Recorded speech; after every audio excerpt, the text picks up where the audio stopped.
Assalamualaikum warahmatullahi wabarakatuh. Wahai sahabat akhirat yang dirahmati oleh Allah. Pada kesempatan kali ini kita akan membahas kisah penuh hikmah, kisah seorang wanita cantik yang bekerja sebagai karyawan ban mendapatkan azab saat bekerja. Penasaran dengan cerita selengkapnya? Tonton video ini sampai habis agar tidak sesat. Namanya adalah Nisa, seorang wanita berusia 30 tahun yang bekerja sebagai karyawan bank swasta di pusat kota.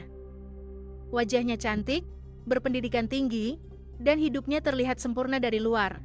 Namun di balik itu semua, ia melakukan dosa besar yang tak disadari, yaitu durhaka kepada ibunya.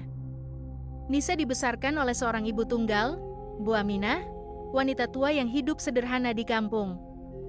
Setelah ayahnya meninggal saat Nisa masih kecil, Bu Aminah banting tulang berjualan gorengan keliling demi menyekolahkan Nisa hingga sarjana.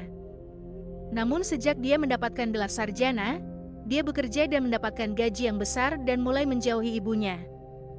Ia malu jika teman-temannya mengetahui latar belakang ibunya yang hanya penjual gorengan keliling. Bahkan ia sering menghindar saat ibunya ingin datang ke kota untuk menjenguknya. Ketika ibunya menelpon dari kampung, Nisa berkata, "Bu, jangan datang ke kantor aku lagi. Soalnya aku sibuk. Lagi pula, nanti apa kata teman-temanku melihat ibu seperti itu?" Lanjutnya tanpa sadar telah menyakiti hati sang ibu. Hati Bu Aminah hancur, air matanya mengalir sambil mengelus dadanya tanpa henti. Namun ia hanya mampu menjawab lirih, "Baik nak, ibu doakan kamu selalu sehat dan bahagia di sana." Hari berganti hari, bulan berganti bulan, Nisa tak pernah pulang. Ia makin larut dalam dunia glamornya, uang dan karir adalah segalanya dan tak pernah lagi menanyakan kabar ibunya apalagi mengirimkan uang. Suatu malam, Nisa bermimpi buruk. Dalam mimpi itu ia berjalan di padang yang gersang dari tanah retak. Muncul sosok ibunya menangis, memanggil-manggil namanya lalu menghilang di telan bumi. Ia terbangun dengan napas memburu tapi ia menganggapnya hanya mimpi biasa. Ia tak menggubrisnya apalagi merenungkannya. Beberapa hari kemudian seorang tetangga menelepon, "Nisa, ibumu sakit parah, beliau terus memanggil namamu," kata tetangga itu. Tapi Nisa menolak pulang, "Maaf, saya sibuk, tolong rawat saja dia. Kalau ada perlu uang nanti saya kirim," ucapnya dingin. Tidak lama berselang hari, kabar duka datang dari kampung, bahwa Bu Aminah sudah meninggal dunia. Tanpa anak di sisinya dan tanpa peluk terakhir, hanya beberapa tetangga yang mengurus jenazahnya. Nisa akhirnya pulang ke kampung, namun bukan untuk menatap wajah ibunya, melainkan hanya menghadiri pemakaman yang sepi dan penuh kesedihan. Setelah pemakaman selesai, Nisa duduk di kamar lama ibunya. Ia melihat setumpuk surat dan foto-foto masa kecilnya yang penuh dengan kebahagiaan. Di setiap surat, sang ibu selalu menuliskan doa kepada anaknya satu-satunya. "Ya Allah, ampunilah anakku jika dia lupa kepadaku." Air mata Nisa mengalir deras untuk pertama kalinya. Ia merasa menyesal tapi semua sudah terlambat, penyesalan tidak ada gunanya lagi. Malam itu Nisa bermimpi lagi, tetapi mimpi kali ini ia melihat ibunya dibungkus kafan. Namun dari dalam kain putih itu muncul ular-ular hitam yang melilit tubuhnya dan Nisa berteriak, tapi tak ada yang menolong. Saat terbangun, tubuhnya menggigil tapi ia tetap kembali ke kota hidup seperti biasa. Seakan semuanya hanya gangguan tidur. Namun sejak saat itu, hal-hal aneh mulai terjadi. Ia sering melihat bayangan ular melintas di lantai kamar dan tubuhnya pun sering merasa panas dingin tanpa sebab. Beberapa teman mulai menjauh darinya. Mereka bilang Nisa menjadi pribadi yang aneh dan suka marah tanpa alasan. Bahkan ia pernah menatap seorang nasabah dengan mata tajam dan mendesis tanpa sadar.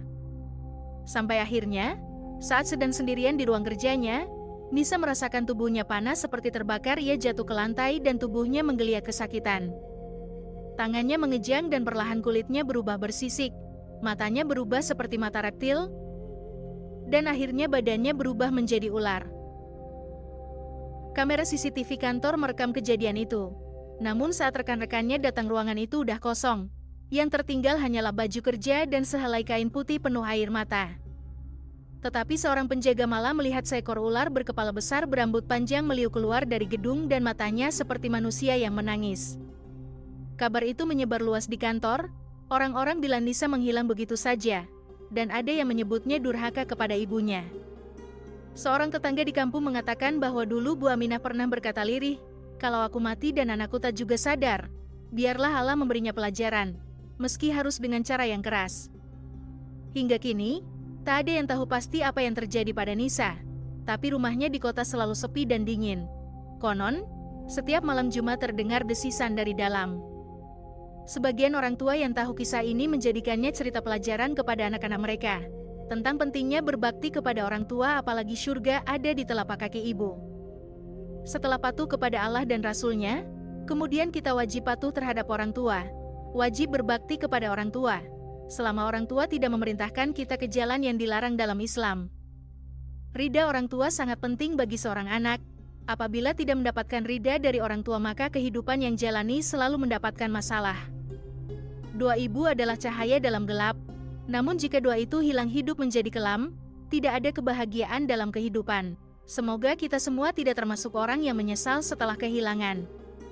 Karena ridha ibu adalah ridha Allah, dan murkanya bisa menjadi sebab kehancuran.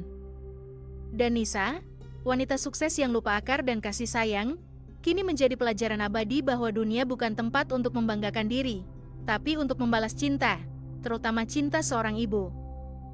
Berbaktilah kepada ibu dan bapakmu ketika mereka masih hidup. Rawatlah mereka seperti mereka merawat kita ketika kecil.